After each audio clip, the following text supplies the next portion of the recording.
Tomorrow, not another day. We don't work. This is a country with the rule of law. Even institutions exist and also operate with their constitutions. And so the NEC stand postponed, it's clear, administratively, and a circular has gone out until a date that we shall have exhausted all these shenanigans. Then we can convene and take stock.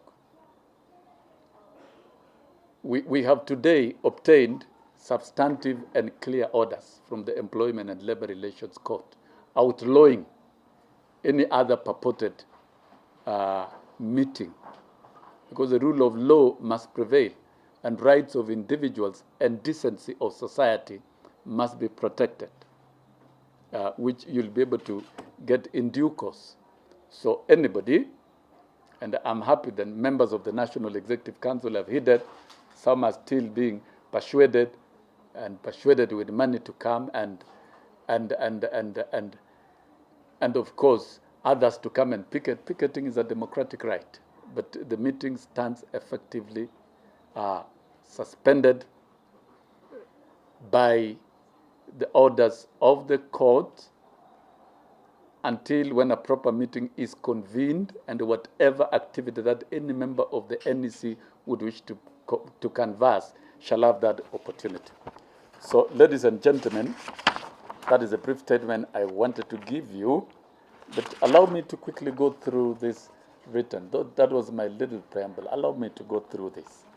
But the Kenya National Union of Teachers, in line with various conventions of International Labour Organization and in the spirit of Labour Relations Act, is committed to working harmoniously with the government, in particular the Teacher Service Commission, in negotiating the terms and conditions of service for teachers for the purpose of improving teaching standards and performance in the teaching service.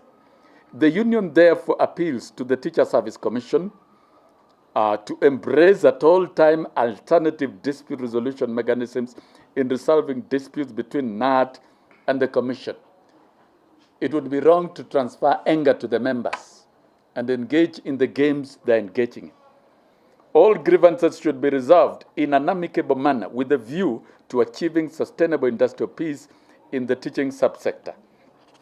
It is therefore upon the Commission to embrace the Labour Relations Act, Statutory Instrument Act, Public Participation Act, the ILO conventions and treaties, and any other legal instruments to ensure expeditious settlement of all pending industrial grievances between NAT and TSC, and more importantly, strictly observe the grievances handling mechanism as recommended in the 2017-2021 Collective Bargaining Agreement. The Commission should exercise high level of civility by obeying court orders and court rulings, and always, as a matter of procedure, seek court redress in event they are not comfortable with the position taken by the courts, instead of misinterpreting court orders and taking its own action as it deems fit. If they're not happy, don't vent your anger on the union or teachers. Simply move to another court and appeal. You will have your chance to be heard. This should be done for the sake of industrial peace and harmony. In the spirit and respect to the CBA, NAT requests the Commission to avoid engaging in activities or programs that could jeopardize efforts made to achieve sustainable industrial peace in the teaching subsector. In the same vein, Kenya National Union of Teachers appeals to individuals, whether they're in government or outside government, or political forces, because the sources of interference will always come from political groups with vested interest. To collapse the union, those with vested interest to collapse the union because of their selfish and parochial interest, to keep off the Teacher Service Commission.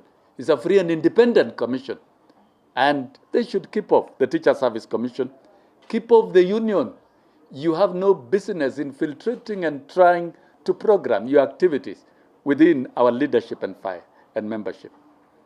Also, keep up the teachers, as all these parties are fully aware of their duties and responsibilities in serving the Kenyan nation. More so, there should be a close working cooperation between TSC and NAT without personalizing, and the Ministry of Education.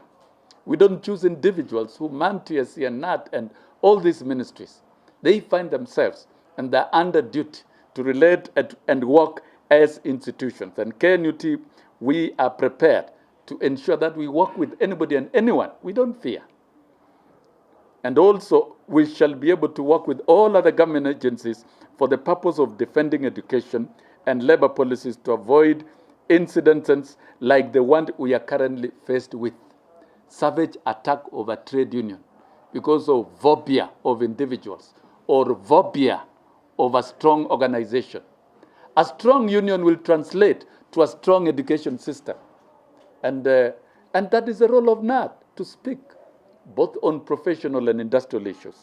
As the union continues to engage various stakeholders to find a lasting solution following a trade dispute between NAT and TSC, the National Steering Committee is urging the union members and the staff of Kenya National Union of Teachers who have missed salaries to remain steadfast, visionary, and committed to the cause of achieving enhanced working environment